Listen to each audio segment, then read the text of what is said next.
Un franc-parler, Monsieur le ministre, qui est donc notre invité de ce journal. Et bonsoir.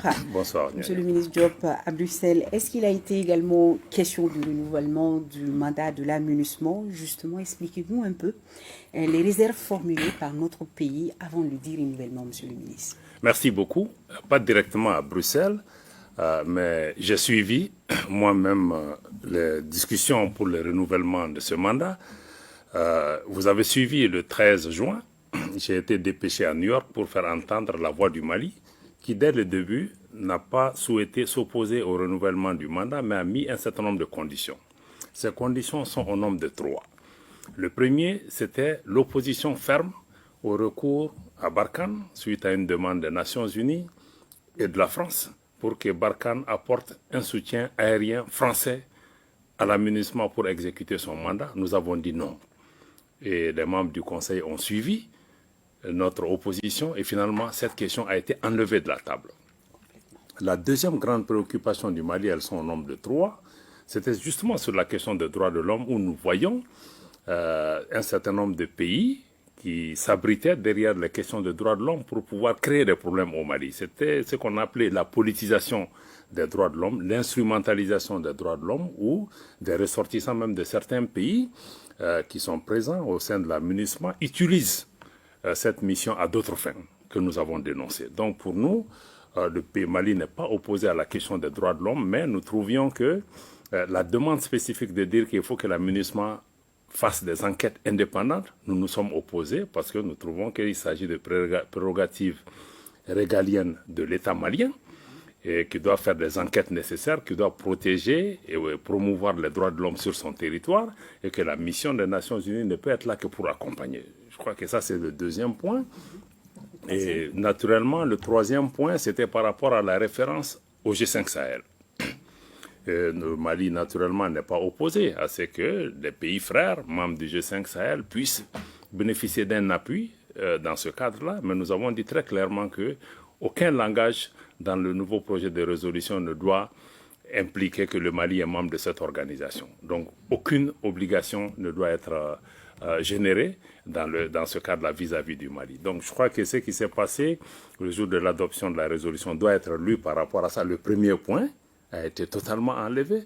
Le deuxième point, il y a un dispositif lourd par rapport aux questions de droits de l'homme, parce qu'il y a beaucoup d'autres questions. Mais sur les droits de l'homme, notre objection, c'était de dire que nous ne pouvons pas donner une liberté totale de mouvement, à l'aménagement pour faire des enquêtes là où elle veut, quand elle veut, sans l'accord préalable de l'État malien.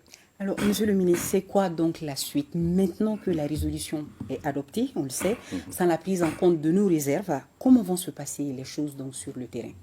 On ne peut pas descendre la prise en compte de nos réserves. Notre réserve fondamentale, je le rappelle, c'était le soutien aérien à Barkhane. Ça a été enlevé. Le droit de l'homme constitue une préoccupation. Ça a été adopté, mais là aussi, on peut dire qu'il y a quand même la voix du Mali qui a été entendue, malgré cela. Parce que si vous voyez aujourd'hui, c'est vrai que la résolution a été adoptée par 13 voix contre deux abstentions, notamment la Russie et la Chine. Je rappelle que depuis la mise en place de l'aménagement par la résolution 2100 en 2013 à aujourd'hui, la Russie et la Chine se sont toujours joints aux autres États membres pour adopter les résolutions par consensus. C'est la première fois en 11 ans que ces deux pays s'abstiennent. Et s'abstenir aussi, c'est un message. Ça s'est fait aussi dans le cadre de concertation avec l'État malien, où ils estiment que l'argument de l'État malien, de dire que mener des enquêtes indépendantes sans son accord viole sa souveraineté. Je crois que l'abstention, c'est ce que ça voulait dire, parce qu'ils comprennent aussi qu'il y a beaucoup de manœuvres politiques qui sont derrière cela.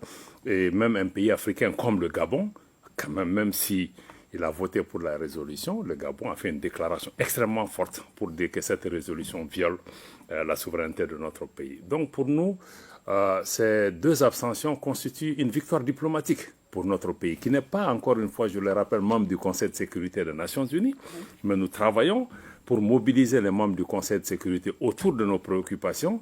Et nos préoccupations essentielles ont été prises en compte. Sur cette question spécifique des droits de l'homme, aujourd'hui, le Conseil de sécurité est divisé. Parce que nous avons deux membres permanents qui se sont distancés, qui se sont alignés du côté du Mali. Et beaucoup de membres du Conseil aussi, même s'ils n'ont pas voté contre, estime que l'argument du Mali par rapport à cette question, cet argument-là a du poids. Mais monsieur le ministre, s'il arrivait que la MINUSMA touche aux questions de droits de l'homme ici au Mali, qu'est-ce qui va se passer? Pardon? S'il arrivait que la MINUSMA, comme vous avez émis des réserves par rapport aux questions de droits de l'homme, que la MINUSMA n'est pas assimilée, si ça arrivait, qu'est-ce qui va se passer? Bon, ça ne peut pas arriver. Pour nous, c'est absolument clair. La MINUSMA est quand même ici, à l'invitation du gouvernement du Mali, le Mali étant un État souverain.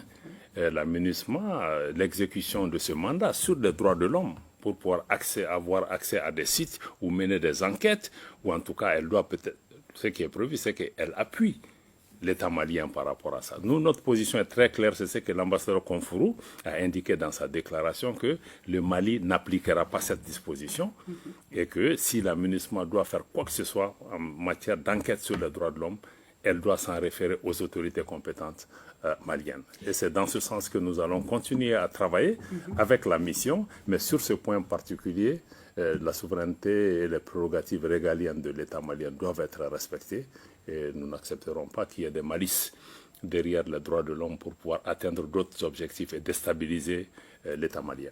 C'est clair. L'actualité, monsieur le ministre, c'est aussi le sommet de l'OTAN.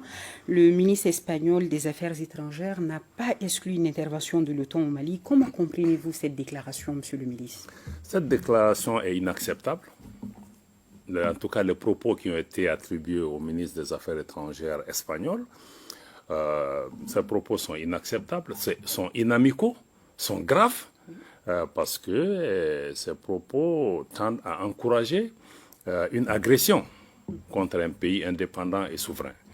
Je dois dire que nous avons convoqué aujourd'hui l'ambassadeur d'Espagne au niveau du ministère des Affaires étrangères pour élever une vive protestation par rapport à ces propos.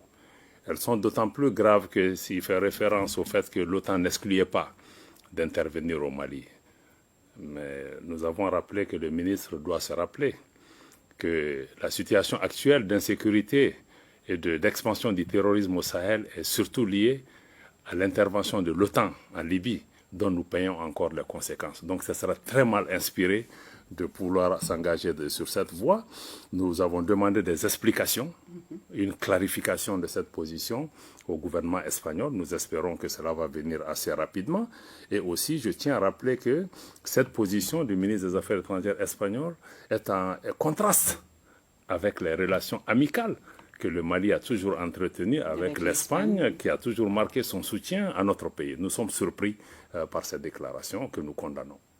Monsieur le ministre, nous allons parler du sommet de la CEDEAO qui va se tenir le dimanche prochain. Oui, bien sûr, le Mali sera au cœur des débats. Qu'attendez-vous de cette réunion? Le Mali attend que toutes les avancées importantes qui ont été enregistrées au cours de ces derniers mois, notamment depuis un mois et demi, et qui ont été versées au niveau du médiateur Goodluck Jonathan, depuis la fixation de la durée de la transition, mais aussi la mise en place d'un comité chargé de l'écriture d'une nouvelle constitution, la mise en place d'un mécanisme commun de suivi du chronogramme, la diffusion du chronogramme détaillé tel qu'attendu, et l'ensemble de ces questions et beaucoup d'autres actes qui ont été posés ces jours-ci vont dans le sens d'une levée de ces sanctions. Et ce que nous attendons de la conférence des chefs d'État, qu'elle se situe dans une posture d'accompagnement de notre pays, de pouvoir prendre en compte ces avancées et qu'aujourd'hui comprendre que le train a quitté la gare, le Mali est en train d'avancer et que la CEDEAO puisse accompagner le Mali dans cet exercice. Mais comme le président du CNT l'a dit tout à l'heure, nous attendons avec sérénité cette décision, avec la conscience que nous sommes engagés pour notre pays et nous sommes déterminés à faire ce qui est nécessaire pour un retour à l'ordre constitutionnel, pour le bénéfice d'abord des Maliens, mais aussi pour la stabilité de la région. Oui, monsieur le ministre, vous venez de le dire, beaucoup de diplomates également au Mali souhaitent la levée des sanctions contre le Mali, à l'image de l'ambassadeur des États-Unis au Mali qui est en fin de mandat. Il l'a dit hier à la célébration de l'indépendance des États-Unis. Je ne sais pas si vous étiez là-bas parce que vous étiez à Bruxelles. Voilà, donc ainsi prend fin cet entretien. Merci, monsieur le ministre, pour ces détails.